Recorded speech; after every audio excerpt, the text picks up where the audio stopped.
మన ఇంటిలో పండుగలాగా మన ఇంటిలో పెళ్లిలాగా ఇవాళ ఈ ప్రాంతంలో ప్రజలంతా కూడా రోడ్డెక్కి ప్రతి ఎత్తున ఆనందంతో చేరుకుంటున్నారంటే దానికి కారణం ఈ రోజు కావడం అనేటువంటి విషయాన్ని అందరూ గమనించాలనుకుంటున్నారు.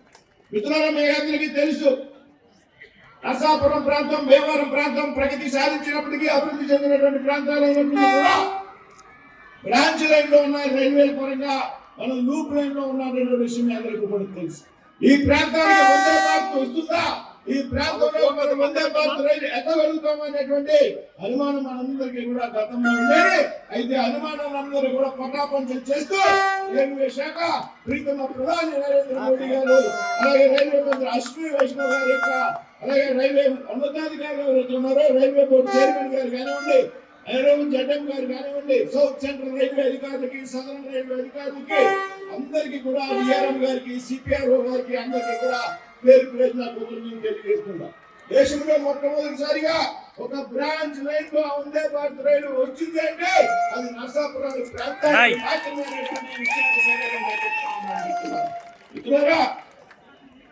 నరేంద్ర మోడీ గారు పదే పదే చెప్తా ఉంటా, ఎక్కడైతే రైల్వేలు అనుసంధానం చేయబడతాయో ఆ ప్రాంతంలో అభివృద్ధి రైతులుగా జరుగుతుంది. అదేవిధంగా రైల్వే కనెక్టింగ్ ఉన్న చోట వర్తక వ్యాపారాలు బాగుంటాయి, వాణిజ్యాలు బాగుంటాయి, చదువుకోవడానికి పిల్లలకి సౌకర్యాలు బాగుంటాయి. ఈ విధంగా ఇవాళ ప్రారంభించేటువంటి వందే భారత్ రైలు అయితే ఉందో ఇది ముఖ్యంగా కోస్తా బెల్ట్ వెంబడి ఏదైతే గుడివాడ మీదుగా, విజయవాడ మీదుగా, తెనాలి మీదుగా, నెల్లూరు మీదుగా, గూడూరు మీదుగా, ఒంగోలు మీదుగా రేణుగుంట మనందరికీ కూడా తెలుసు. మన మత్స్య పరిశ్రమ ఆధారంగా ఉన్నటువంటి ప్రాంతం. మత్స్యకారులు, విద్యార్థులు, యువకులు, ముఖ్యంగా చెన్నైలో పెద్ద ఎత్తున సాఫ్ట్వేర్ ఉద్యోగులు ఉన్నటువంటి ప్రాంతం ఇది. మీరందరూ కూడా ఇవాళ చెన్నై కేవలం 9 గంటల వ్యవధిలో చేరుకోవడానికి అవకాశం ఉందనేటువంటి విషయాన్ని సందర్భంగా చెప్తా ఉన్నాను. ఇవాళ సర్కార్ ఎక్స్ప్రెస్ ఎక్కాలి భీమవరం వచ్చి దాదాపు 12:30-13 గంటల ప్రయాణం ఇవాళ సర్కార్ ఎక్స్ప్రెస్ లో. దానికి ఆల్టర్నేటివ్ గా ఇవాళ నర్సపూర్ నుండి సర్కార్ ఎక్స్ప్రెస్ భీమవరం వచ్చి మీరంతా ఎక్కాల్సినటువంటి పరిస్థితి. ఇవాళ సాక్షాత్తు నర్సపూర్ నుండి ఇవాళ నేరుగా చెన్నై చేరుకునేటువంటి అవకాశం. అదేవిధంగా చాలా మంది అడుగుతా ఉన్నా, హైదరాబాద్ కావాలి, బెంగళూరు కావాలి. సమయం చాలా తక్కువ ఉంది కాబట్టి క్లుప్తంగా 2 విషయాలు మాట్లాడి ముగిస్తాం.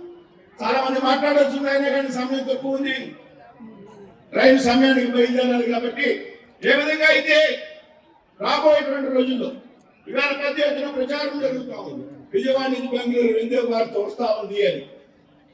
అయితే మీ అందరి కోరిక మేరకు అధికారులు కలిసా ఈ ప్రాంతం నుంచి 15 నుంచి 20 బస్సులు రోజు బెంగళూరు వెళ్తూ ఉన్నాయి.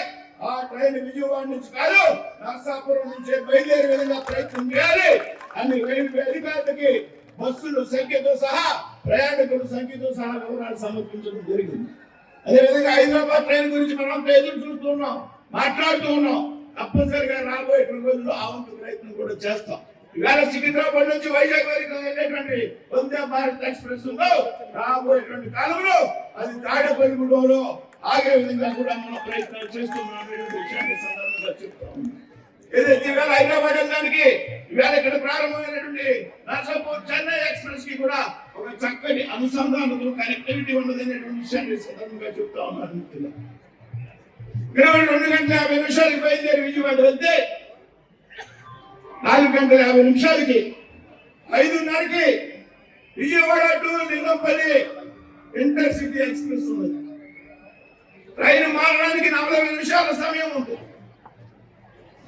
రాత్రి 10:20 హైదరాబాద్ చేరుకుంటాం. అంటే దాదాపు కేవలం 7:20 నర్సపూర్లో బయలుదేరితే 7:20 వ్యవధిలో హైదరాబాద్ వెళ్తామనేటువంటి విషయాన్ని సభాముఖంగా చెప్తున్నాం. వేళ నర్సపూర్ ఎక్స్ప్రెస్ హైదరాబాద్ వెళ్ళాలంటే 11 గంటల సమయం పడతాం. అదేవిధంగా మరొక ఆల్టర్నేటివ్ ఈ ఎక్స్ప్రెస్ ఎక్కడం ద్వారా ఒకవేళ ఇంటర్సిటీ ఎక్స్ప్రెస్ కనుక మనం అందుకోలేకపోతే 6:45 ఏదైతే వైజాగ్ నుండి సికింద్రాబాద్ వెళ్ళేటువంటి వందే భారత్ ఉందో అది అక్కడ అందుబాటులో ఉంటుంది. రాత్రి 11 గంటలకి హైదరాబాద్ చేరుకునేటువంటి పరిస్థితి. అదేవిధంగా రాబోయే రోజుల్లో నర్సపూర్ నుంచి వారణాసికి ఒక ట్రైన్ ఏర్పాటు చేసే నిమిత్తం అదేవిధంగా నర్సాపూర్ నుండి ఇవాళ అరుణాచలం ఎక్స్ప్రెస్ ఏదైతే మనం ప్రారంభించామో కొన్ని క్షేత్రానికి అది 3 రోజులు 3 నెలలు మాత్రమే ప్రయోగాత్మకంగా ప్రవేశపెట్టినప్పటికీ ఈ ప్రాంత ప్రజల యొక్క కోరికని రైల్వే అధికారులంతా కూడా మన్నించి దాన్ని పూర్తిగా అందుబాటులో ఉంచే విధంగా నిర్ణయం తీసుకున్నారు. రాబోయేటువంటి రోజుల్లో ఇవాళ వారానికి ఒక్కసారి తిరిగేటువంటి ఆ ట్రైన్ ని దాని యొక్క ఫ్రీక్వెన్సీని కూడా పెంచే విధంగా మనం ప్రయత్నం చేస్తాం అనేటువంటి విషయాన్ని సందర్భంగా చెప్తాం. అలాగే నర్సాపూర్ నుంచి విశాఖపట్నం ఒకటే ట్రైన్ కావాలి అంటే అధికారులతో మాట్లాడుతాం. ఈ రోజు పెద్ద ఎత్తున అతిల్లో ఎక్స్ప్రెస్ హాల్ట్ లేకపోతే ఏదైతే సర్కార్ ఎక్స్ప్రెస్ జరుగుతుంది హౌడా ఎక్స్ప్రెస్ పూరి ఎక్స్ప్రెస్ అక్కడ హాల్ట్ పెట్టించాం. అనేక ప్రయత్నాలు చేస్తున్నాం. రైల్వే ఆర్యూబీలు నియమిస్తున్నాం. రాబోయే రోజుల్లో ఆర్యూబీలు 48 ప్రాంతాలను గుర్తించాం. మీ ప్రాంతాల్లో కూడా ఎక్కడ రైల్వే క్రాస్ లైన్ దగ్గర రైల్వే గేట్లు మూసిపెట్టేటువంటి ఇబ్బంది లేకుండా అన్ని చోట్ల కూడా ఆర్యూబీలు రాబోయే రోజుల్లో ఈ ప్రాంతంలో వస్తాయనేటువంటి విషయాన్ని చెప్తూ చాలా విషయాలు మాట్లాడాలని ఉంది. అవకాశం లేదు కాబట్టి మరొకసారి కలిసేటువంటి సందర్భంలో అంతా చెప్తామనే విషయాన్ని ముందుంచుతూ సెలవు తీసుకున్నాడు. జై హింద్. చరిత్ర సృష్టించినోడు ఇప్పుడు ఆ చరిత్రని తిరగరాయబోతున్నాడు. అబద్ధాల గోడల్ని బద్దలు కొట్టి నిజాలను రాగా మీ ముందుంచబోతున్నాడు. నిజమైన వార్తల కోసం వెంటనే డౌన్లోడ్ చేసుకోండి రా యాప్ని.